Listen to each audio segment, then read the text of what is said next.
In May 2018, my co-writer Casey Lonan and I published the first book in our YA fantasy series, Winter's BLIGHT, and the 7th book is due to come out quite soon.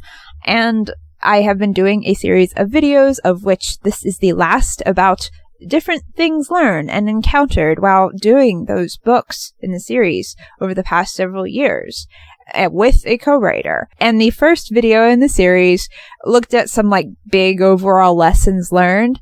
And to kind of top things off, this final video is going to look at smaller things that still stand out as big parts in the process. 1.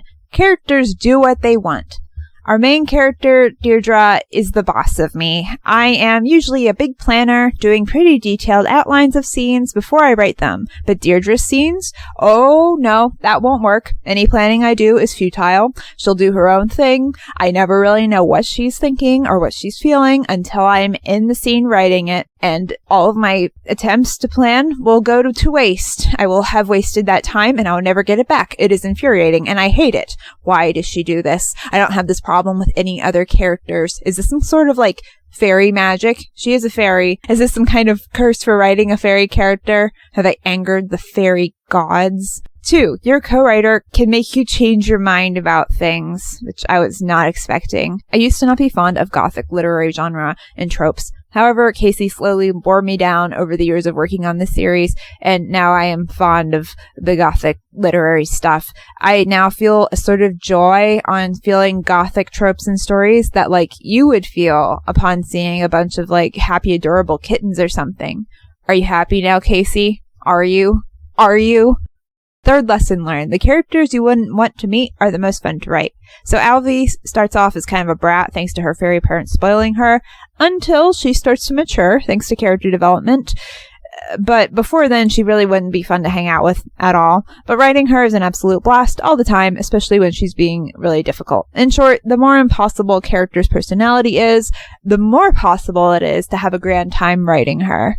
The 4th lesson is to use your aggressive feelings. I am annoyed by how Kay started out as a perfectly respectable character in Arthurian lore, but over the ages, he was slowly reduced to just one of the more lowbrow knights and a massive jerk whose only redeeming quality is basic loyalty. And in some story adaptations, not many, but sometimes they take even that away from him. Why? Why do you do this?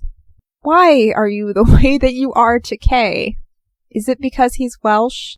I took these feelings of irritation with how Kay has been treated and used them to make a better Kay, a stronger Kay, a Kay who would be rated 5 out of 5 stars. And he's a main point of view character, and no one could stop me. Long story short, give your frustration a creative and positive outlet. It's a lot of fun. The 4th lesson is that inspiration can come from anywhere, and I mean anywhere. So Deirdre is a kind, caring fairy with a big heart and lots of compassion, even for her enemies. And fun fact, the idea for her magic and some of her overall character arc first came from Yami Yugi, aka the Pharaoh, not from the normal Yu-Gi-Oh, the duel monsters. No, I got the idea from season 0 Yami Yugi. Inspiration works in mysterious ways. And to be perfectly honest, this core inspiration, it still influenced her character growth until about the 6th book. And I think it worked out pretty well. Also, the Pharaoh in season 0 always gives off chaotic, but focused on very specific rules vibes. That's very fairy. So yeah, okay, it makes sense.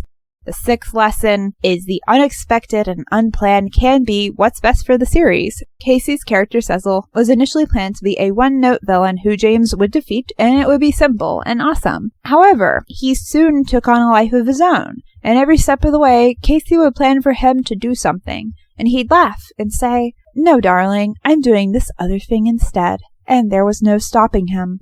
It took the story down paths that we really didn't think it would go.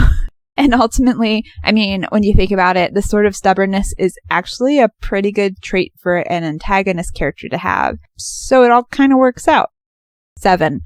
Fun is really important. like, it's really important when working with a co-writer, especially. So, like, one of my favorite memories of working on the series was when Casey and I were brainstorming ideas for cover art very early on.